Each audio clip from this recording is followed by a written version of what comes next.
এখন নতুন নতুন ছেলেমেয়েরা এসে আগে সিন পড়েন, আগে ইনস্টাগ্রামে ট্রেন্ডিং সং খোঁজে রিল বানাবে বলে। তো আমি মনে করি যে বয়সটা তো ম্যাটার করে না বন্ধুত্বের ক্ষেত্রে। তার প্রত্যেকটা আর্টিস্টের ক্ষেত্রে এটা থাকে একটা, যে আমি যেটা নই সেই রকম কোনো চরিত্র করার সুযোগ যদি পাই। ফলোয়ার্সটা তার বেশি বলে সে কাজ পেয়ে যাচ্ছে।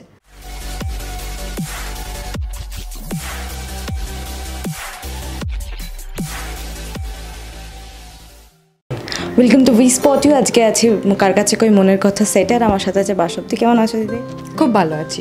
আর তার সাথে তো এখন তো বেশ একটা লড়াই চলছে বন্ধুদেরকে নিয়ে, কি হবে, সংসারটা থাকবে না চলে যাবে, তো কিরকম চলছে যুদ্ধটা? যুদ্ধ চলছে, সুচরিতার নিজের সংসারটাই থাকবে কিনা তার নেই ঠিক, কিন্তু এরা বন্ধুদের জন্য ঝাঁপিয়ে পড়ে। নিজে ভালো থাকুক না থাকুক, বাড়িতে থাকতে পারুক বা বের করে দিক, ও বন্ধুদেরকে নিয়ে চলে আসবে, তার নিজের থাকার জায়গা নেই। কিন্তু হ্যাঁ, সব বন্ধুরাই সবার পাশে রয়েছে, এবং সব থেকে বড় কথা তাদের বিপদের সময় তাদের পাশে রয়েছে, যেটা সবসময় আমরা পাই না। সবসময় তো সকলে ভালো সময়েই সবাইকে দেখা যায়, কিন্তু বিপদের সময়ই বোঝা যায় আসল বন্ধু কারা। তো এখানেই চারটে মেয়ের সত্যি খুবই ভালো বন্ডিং। বিপাশা, সুচরিতা, শিমুল, শীর্ষা সবাই একে অপরের পাশে রয়েছে। তো এই যে বিপাশার সংসারে এখন তো একটা ঘোর বিপর্যয় নেমে এসেছে, তার সাথে কিছুদিন আগে আমরা দেখলাম সুচরিতার জীবনও গেল। শিমুল এখন একটা দোটানায় আছে, থাকবে কি থাকবে না। তোমাদের পাড়ার মেয়েদেরকে এই অবস্থায়? পাড়াটাই খারাপ বোধ হয়, কি জানি, পাড়ার সব ছেলেগুলো খারাপ, বউগুলোর এই অবস্থা, ঘর থাকতেও ঘর নেই, কি জানি কি যে হবে বুঝতে পারছি না। দর্শকদের একটা প্রশ্ন, চাই পাড়াটা কোথায়? পাড়াটা তো শ্রীরামপুরে। শ্রীরামপুরে তো সবাই জানে, সেটা কোথায় সেটা আমরাও জানি না গো বেটা। দর্শকরা বারবার বলছে এই পাড়াতেই সবকিছু হয়ে যাচ্ছে, প্রত্যেকটা ছেলে খারাপ। পাড়াটার প্রথম থেকে কি কেউ শিক্ষা দেয়নি ছেলেগুলোকে? সেরকমই মনে হচ্ছে আমাদের, যত দিন যাচ্ছে তাই তো দেখছি, সব ছেলেগুলোই খারাপ বেরোচ্ছে একটা করে। যাক, যে চন্দন বিপাশার বর এতদিন জানতাম খুবই ভালো, বিপাশাকে খুবই ভালোবাসে, সে তো মানে পরাগের থেকেও বদমাইশ বেরোলো। ওরা তবু যা করছো লোককে দেখিয়ে করতো, কিন্তু ও তো লুকিয়ে চুরিয়ে একদম।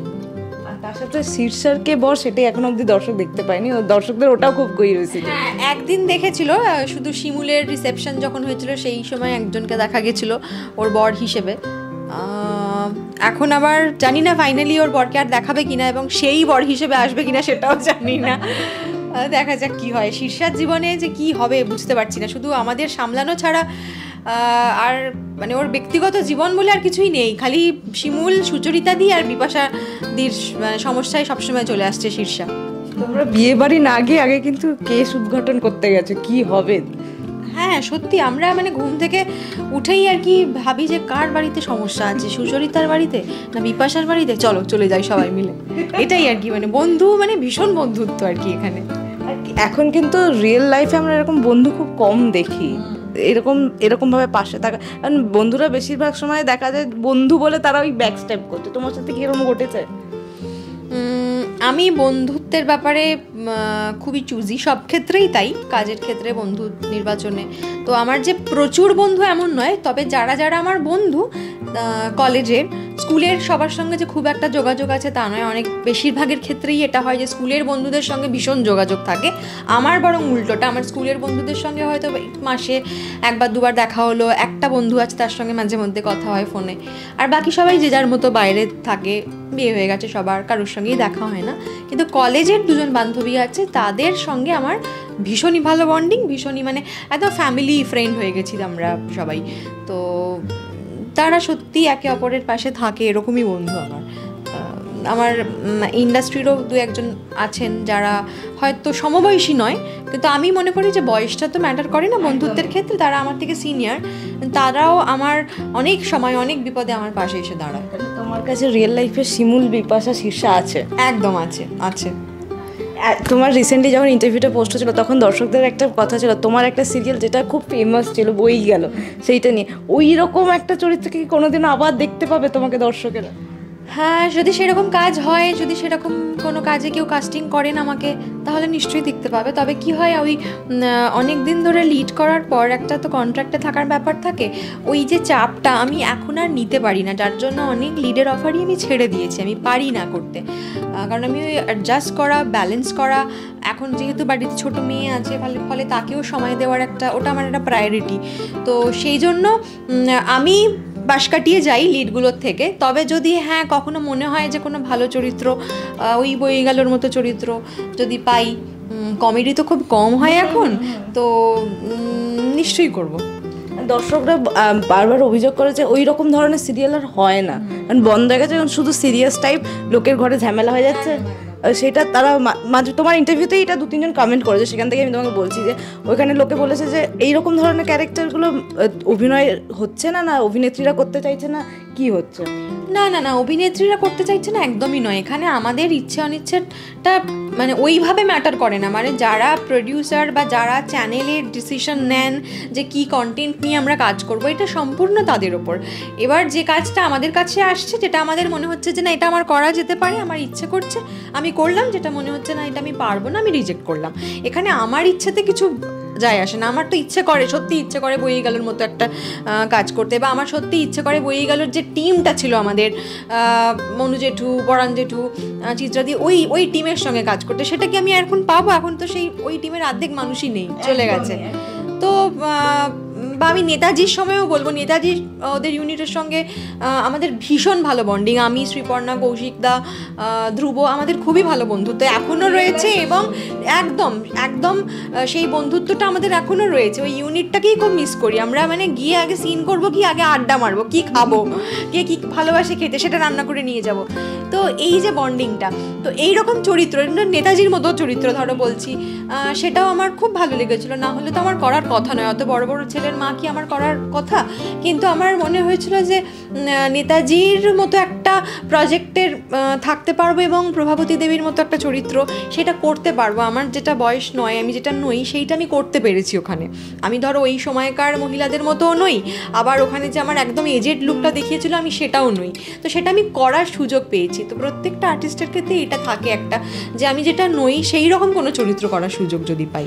তো কমেডিটাও আমার কাছে সেরকম। আমি যে ভীষণ মানে I am not good at comedy, মানে খুব ভালো আমি নই, কিন্তু আমি ওই মানে ওই গ্রুপটা যাদের পেয়েছি তারা এত সাপোর্ট করেছে সিনিয়ররা, যে এটা এইভাবে বল, ওটা ওইভাবে বল। কমেডির তো একটা টাইমিংটা ম্যাটার করে।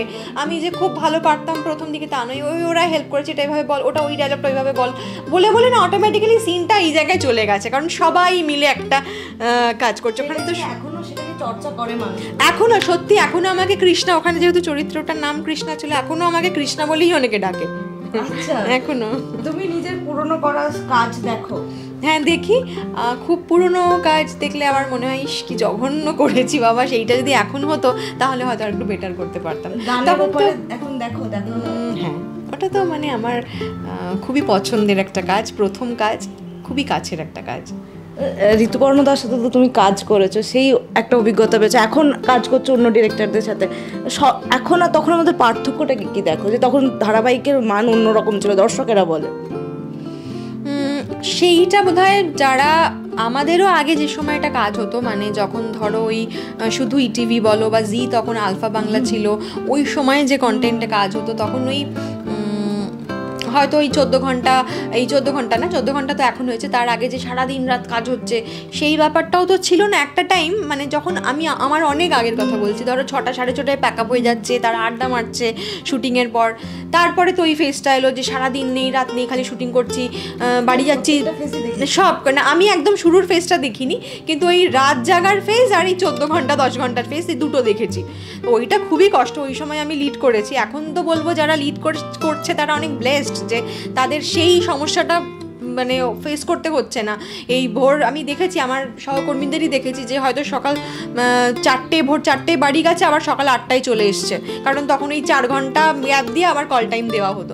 তারা ভীষণ কষ্ট করেছে, লিডের যারা অভিনেত্রী বা অভিনেতারা সবাই, বিশেষত লিড যারা করেছে, কারণ সব সিনেই তারা রয়েছে। কোনো একদিনে 8টা 9টা 10টা, আমি নিজেই করেছি, একদিনে 10টা 12টা করে সিন করেছি। তো পরিস্থিতি কি বলতো, মানে তখন একরকম প্রত্যেক বদলে যায় সব, কোনো জিনিস তো একই রকম থাকে না, বদলে যায়। তখন একরকম হয়তো ছিল, হয়তো অনেক বেশি আন্তরিক ছিল। এখন আমাদের যারা জুনিয়র, একজন তো মানে কি বলবো, যে মিনিমাম রেসপেক্টটুকু সিনিয়রদের করা উচিত সেটুকুই তারা জানে না। তারা তাদের সামনেই পায়ের ওপর পা তুলে বসে সিগারেট খাচ্ছে, সিগারেট খাক, সেটা তার ব্যক্তিগত জায়গা, সেখানে আমি বারণ করতে পারি না। কিন্তু আমি সিগারেট খাই, আমি বাইরে গিয়ে খাই। আমাদের তো এটাই বাড়ির শিক্ষা হওয়া উচিত যে কেউ বড় কেউ থাকলে তুমি এড়িয়ে যাও, তুমি দূরে গিয়ে সিগারেটটা খাও। এখন সেইটা দেখতে পাই না কারোর মধ্যে। এইটা অনেক রকম পরিবর্তন। আমরা যাদের জুনিয়র ছিলাম না, বলবো যে আমরা এখনও সেই সম্মানটুকু করি। এবং আমার ক্ষেত্রে কি হয়, আমি হয়তো সবার সঙ্গে মিশতে পারি না, যার জন্য আমাকে অনেকে ভুল বোঝেন যে ও তো ভীষণ একদম অহংকারী অমুক তমুক। তো আমি পারি না সবার সঙ্গে মিশতে, এবং আমি একেবারে মিশে যেতে পারি না, আমার একটু সময় লাগে। সেটা আমার দোষ হয়তো, ঠিক আছে। কিন্তু এখন তো জুনিয়ররা পাত্তাই দেয় না, কে সিনিয়র কে জুনিয়র, মিনিমাম যে রেসপেক্টটুকু, এইটুকুনি শিক্ষা, এইটা কিন্তু কাজের জায়গায় আসবে না, এটা বাড়ি থেকে শিক্ষাটা হয়ে আসবে, এটা স্কুলেও এই শিক্ষাটা দেবে না। তো সেইটাই পাই না, খুব মিসিং। আমি মানে আমরা মাঝে মধ্যে, আমি মানালি স্নেহা, আমরা যখন বসে গল্প করি, আমরা আলোচনা করি যে আমাদের ভবিষ্যতে যে কাদের সঙ্গে কাজ করতে হবে বা আদৌ কাজ করতে পারবো কিনা তাদের সঙ্গে, সেই মেন্টালিটিটা ম্যাচ করবে কিনা, সেটাই খুব মানে চিন্তার বিষয় আর কি। এখন তো আবার কাজ পাওয়ার ক্ষেত্রে ইনস্টাগ্রাম ফলোয়ারটা খুব ম্যাটার করে। হ্যাঁ, যেটা আমরা ভাবতেই পারি না। আমরা যখন কাজ শুরু করেছি আজ থেকে 14-15 বছর আগে, তখন ফেসবুকই ছিল না আমার তো কোনো ফেসবুক অ্যাকাউন্টই ছিল না। আমার বই গেলোর পর ফেসবুক অ্যাকাউন্ট। তো এখন তো ভাবতেই পারি না। এখন নতুন নতুন ছেলেমেয়েরা এসে আগে সিন পড়েন, আগে ইনস্টাগ্রামে ট্রেন্ডিং সং খুঁজে রিল বানাবে বলে। আমরা তো ভাবতেই পারি না। আমরা এসে, আমি স্নেহা মানালি এখনো বসে বসে সিন পড়ি, এই চল একবার বলা বলি করে নিই। ওরা বসে, বাকিরা দেখি, মানে বাকি মানে অন্য সবার কথাই বলছি আমি, সবাই নয়, ব্যতিক্রমও আছে, ভালো ছেলে মেয়েও আছে, কিন্তু বেশিরভাগই দেখি এখন বাইরে বেরোলে ফ্লোরে যে নাচছে, রিল করছে, সিন পড়ার কোনো ব্যাপারই নেই তাদের।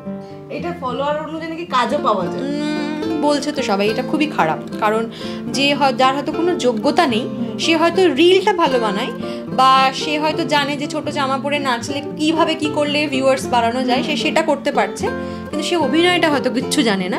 আমিও যে ভীষণ ভালো জানি সেটা বলছি না, কিন্তু আমি বলছি যে হয়তো সেটা জানে না, কিন্তু সে ওই ফলোয়ার্সটা তার বেশি বলে সে কাজ পেয়ে যাচ্ছে। আর যে সত্যিই যোগ্য, সে কাজটা পাচ্ছে না, কিনা তার ইনস্টাগ্রাম অ্যাকাউন্ট নেই। এটা খুবই খারাপ। এটা অনেকের ক্ষেত্রেই শুনেছি, অনেকের ইন্টারভিউ নিতে বা অনেকের সাথে কথা বলতে বলতে এটা যে ইনস্টাগ্রামে 1 মিলিয়ন ফলোয়ার হয়ে গেছে মানে তাকে আর পিছন ফিরে তাকাতে হয় না। তবে কোনো জিনিস তো চিরস্থায়ী নয়, এই পরিস্থিতিও বদলাবে। যারা এটা ভাবছে তারা খুব ভুল ভাবছে। আগামী দিনে কি হবে সেটা কিন্তু কেউ জানি না আমরা। আগামী দিনে সেরকম ধারাবাহিকও কি হবে সেটাও আমরা এখনো জানি না, কি হতে চলেছে আর কত রকমের বাধার সম্মুখীন হতে হবে তোমাদের, কি হতে চলেছে, কি আসতে চলেছে। যদি কিছু আভাস দাও। তোমাদের শিবরাত্রি তো খুব বড় করে গেল দেখলাম, তার মধ্যে পুতুলের সংসারও একটা অশান্তি চলছে, যাকে দেখতে পাচ্ছি সেই আবার ফুলসজ্জার খাটে এসে গেছে, সেটা নিয়েও দর্শকেরা কথা বলছে। যাই হোক, তো এই সব মিলিয়ে তো বেশ ঘরে একটা অশান্তি তো চলছে। কি বলবে দর্শকদের শেষে? অশান্তি তো থাকবে।